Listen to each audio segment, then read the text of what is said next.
Here I am to worship, here I am to bow down, here I am to say that you're my God. You're altogether lovely, altogether worthy.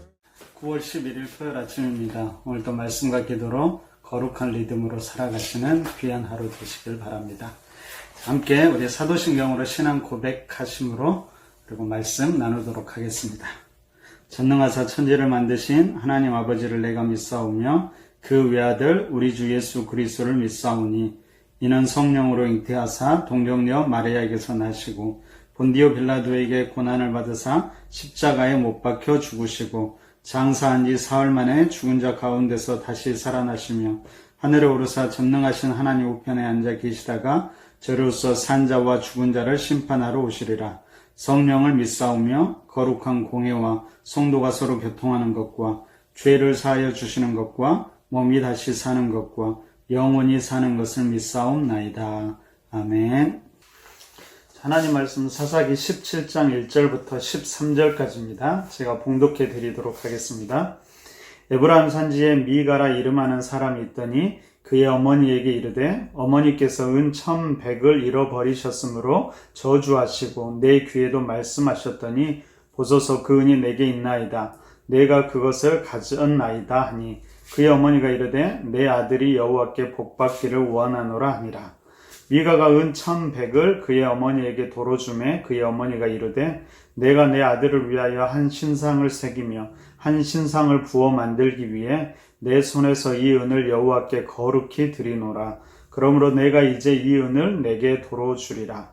미가가 그 은을 그의 어머니에게 도로 주었으므로 어머니가 그 은 200을 가져다가 은장색에게 주어 한 신상을 새기고 한 신상을 부어 만들었더니 그 신상이 미가의 집에 있더라. 그 사람 미가에게 산당이 없으므로 그가 에봇과 드라빔을 만들고 한 아들을 세워 그의 제사장으로 삼았더라. 그때 이스라엘에 왕이 없었으므로 사람마다 자기 소견에 오른 대로 행하였더라. 유다 가족에 속한 유다 베들레헴에 한 청년이 있었으니 그는 레위인으로서 거기서 거류하였더라. 그 사람이 거주할 곳을 찾고자 하여 그 성읍 유다 베들레헴을 떠나가다가 에브라임 산지로 가서 미가의 집에 이르매 미가가 그에게 묻되 너는 어디서부터 오느냐 하니 그가 이르되 나는 유다 베들레헴의 레위인으로서 거류할 곳을 찾으러 가노라 하는지라. 미가가 그에게 이르되 내가 나와 함께 거주하며 나를 위하여 아버지와 제사장이 되라. 내가 해마다 은 10과 의복 1벌과 먹을 것을 주리라 하므로 그 레위인이 들어갔더라. 그 레위인이 그 사람과 함께 거주하기를 만족하게 생각했으니 이는 그 청년이 미가의 아들 중 하나같이 됨이라. 미가가 그 레위인을 거룩하게 구별하며 그 청년이 미가의 제사장이 되어 그 집에 있었더라. 이에 미가가 이르되 레위인이 내 제사장이 되었으니 이제 여호와께서 내게 복 주실 줄을 아노라 하니라. 아멘. 자, 오늘부터 사사기 17장부터 시작합니다. 근데 여러분 사사기 17장부터 마지막 21장까지는 사사시대의 실상을 보여주는 두 가지 에피소드가 나오게 됩니다. 여러분 사실 이 17장부터 21장은 사사기 뒷부분이 아니라 원래는 사사기 앞부분에 위치해야만 합니다. 먼저 사사기 1장과 2장이 사사시대의 초기의 모습을 보여주면서 이들이 점차 타락해 간다는 암시를 줍니다. 그리고 그 다음에 17장과 21장으로 넘어가 그 타락의 모습을 직접적으로 두 가지 이야기를 통해서 보게 됩니다. 그리고 다시 3장부터 16장까지가 12명의 사사의 모습을 통해서 그들이 어떻게 구원받는지, 그럼에도 불구하고 어떻게 타락해 가는지를 보여주는 것이 바로 사사기입니다. 여러분, 그런데도 17장부터 21장을 뒤쪽에 배치한 이유가 무엇일까요? 그것은 아마도 사사들의 노력에도 불구하고 이스라엘이 다시 회복되어지지 않는 모습을 강조하기 위함이 아닌가 생각해 봅니다. 점점 그 타락이 극대화되면서 이들이 점차 하나님을 거부하게 되고 새로운 왕을 요구하게 되죠. 그러면서 왕정시대로 이게 넘어가게 되는 것입니다. 자, 이런 것들을 염두에 두면서 17장 이하를 묵상하시면 좋을 것 같습니다. 자, 17장과 18장에서는요, 사사시대 이스라엘의 종교적인 배교 행위를 보여주는 이야기가 등장합니다. 그럼 대표적으로 미가의 가정의 이야기가 나오고요, 단지파가 이동하는 모습이 나오고, 그 안에서 레위 지파, 레위 제사장이 어떤 행동을 취하는지를 보여주면서 당시 시대가 어떻게 종교적으로 타락했는지를 잘 보여주고 있습니다. 자, 이 모습을 통해서 우리를 향한 하나님의 음성을 듣기를 바랍니다. 자, 미가의 어머니가 어느 날 집에서 은 1,100을 잃어버렸습니다. 화가 났는지 어떤 놈이 가져갔소? 그러면서 그 놈이 어쩌고 저쩌고 하면서 저주를 퍼붓지요. 근데 그것을 누가 가져갔을까요? 아들 미가가 가져갔습니다. 근데 엄마의 저주를 듣고 있으니까 미가가 살짝 겁이 났던 모양입니다. 그래서 어머니에게 사실대로 자기가 가져갔다라고 실토를 하게 되지요. 그러자 엄마도 아차 싶어서 다시 말을 바꾸어서 아들을 축복하게 됩니다. 화도 났겠지요. 네, 그 자녀가 소중했나 봅니다. 그런데도 꺼림직했는지 그녀는 아들이 돌려준 돈을 하나님께 드리기로 합니다. 근데 여러분, 하나님께 드린다라고 하면서 다른 것을 하는 것이 아니라 바로 아들을 위한 한 신상을 만들게 됩니다. 그래서 은장색에 가져가서 한 신상을 부어 만들었죠. 그리고 그것을 아들에게 주고 아들을 위한다고 말하고, 또한 그것을 여호와께 거룩하게 드렸다라고 말하죠. 그러면 아들에게 주면서 그것을 하나님께 드렸다라고 이야기합니다. 뿐만 아니라 실상은 그것이 아들을 죽이는 일인지도 모르고 아들을 위한다라고 생각하게 되었지요. 그럼 우리들이 사실 이렇습니다. 우리 생각대로 마음대로 해놓고선 하나님을 위한다고 말하고, 그것이 진짜 도움이 되는지도 모르면서 도와주었다라고 이야기하죠. 그럼 바로 이것이 자기 소견이 옳은 대로 행하는 사사시대의 모습, 어쩌면 우리들의 모습인지도 모르겠습니다.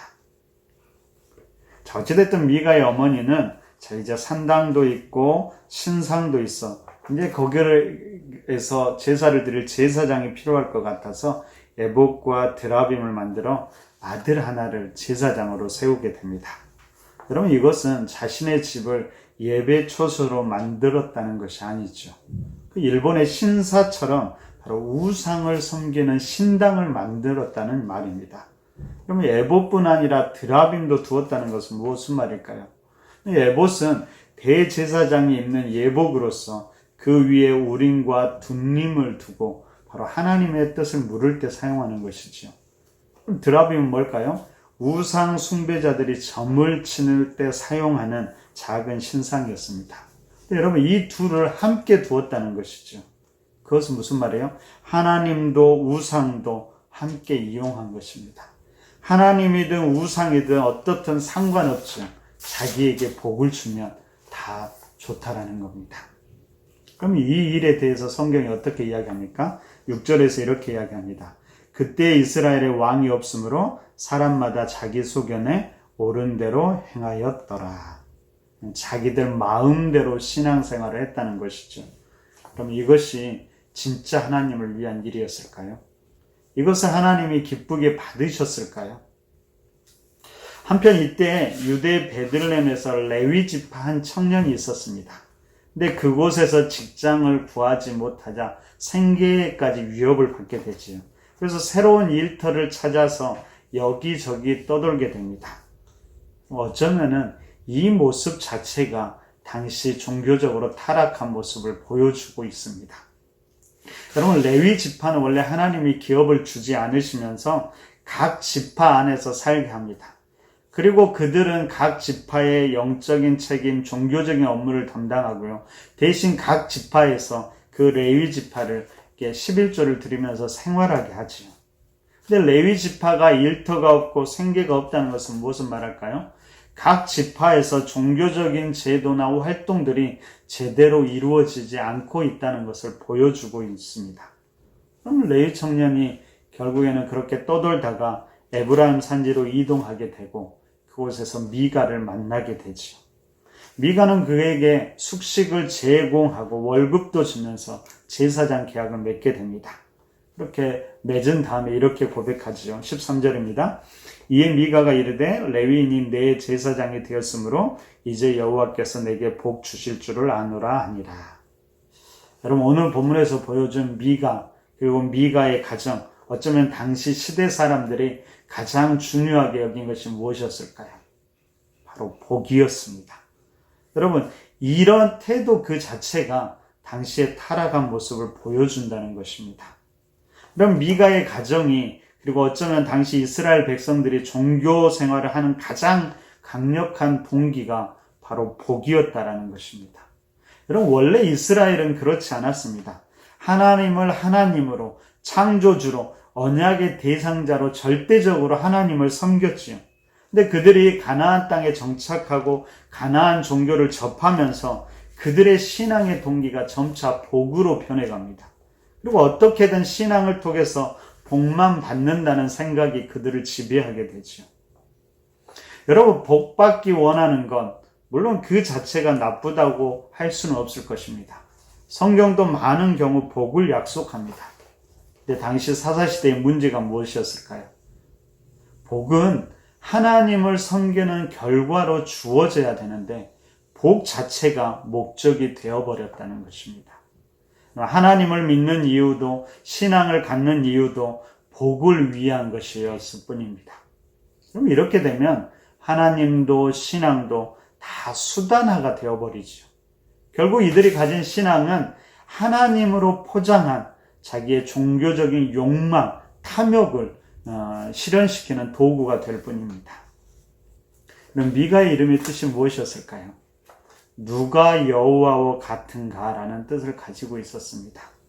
하나님이 다른 신과 비교할 수 없을 정도로 위대하시다라는 고백을 담은 것이지요. 이 이름대로 살았으면 좋았겠지만 이 이름도 어쩌면 단지 하나님께 복받기 위한 수단이었는지도 모릅니다. 여러분, 오늘날 교회 그리고 오늘날 신앙인들의 모습은 어떨까요? 우리 신앙의 중심이 하나님일까요? 아니면 우리 자신일까요? 하나님께 영광을 돌리는 것입니까? 아니면 우리가 복받기 위함입니까? 여러분, 기도 열심히 하는데 그리고 예배도 열심히 드리는데 그리고 아침 일찍 일어나서 이렇게 말씀 묵상도 열심히 하는데 그리고 섬김도 열심히 섬기는데 삶이 더 어려워지면 여러분들은 어떻게 하시겠습니까? 그래도 하나님을 하나님으로 믿고 그분을 따르겠습니까? 그분을 섬기시겠습니까?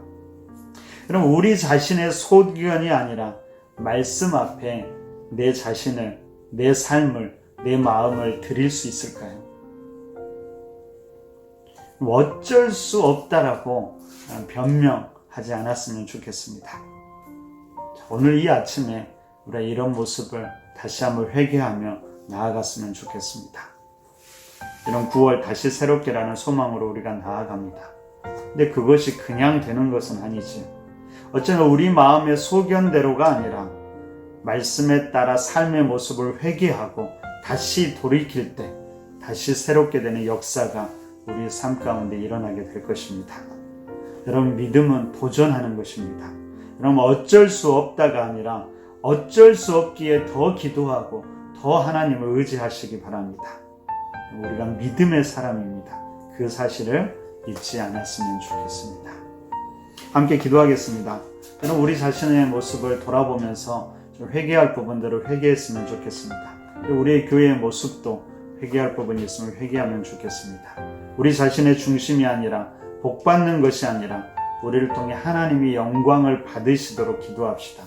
그리고 그렇게 살아갈 수 있도록 성령께서 인도해 달라고 이 아침에 우리가 함께 기도했으면 좋겠습니다. 주일 예배를 위해서도 기도해 주시고요. 생각나는 성도들, 연약한 성도들을 위해서 기도해 주시기 바랍니다. 우리 함께 이런 기도 제목 가지고 기도하도록 하겠습니다.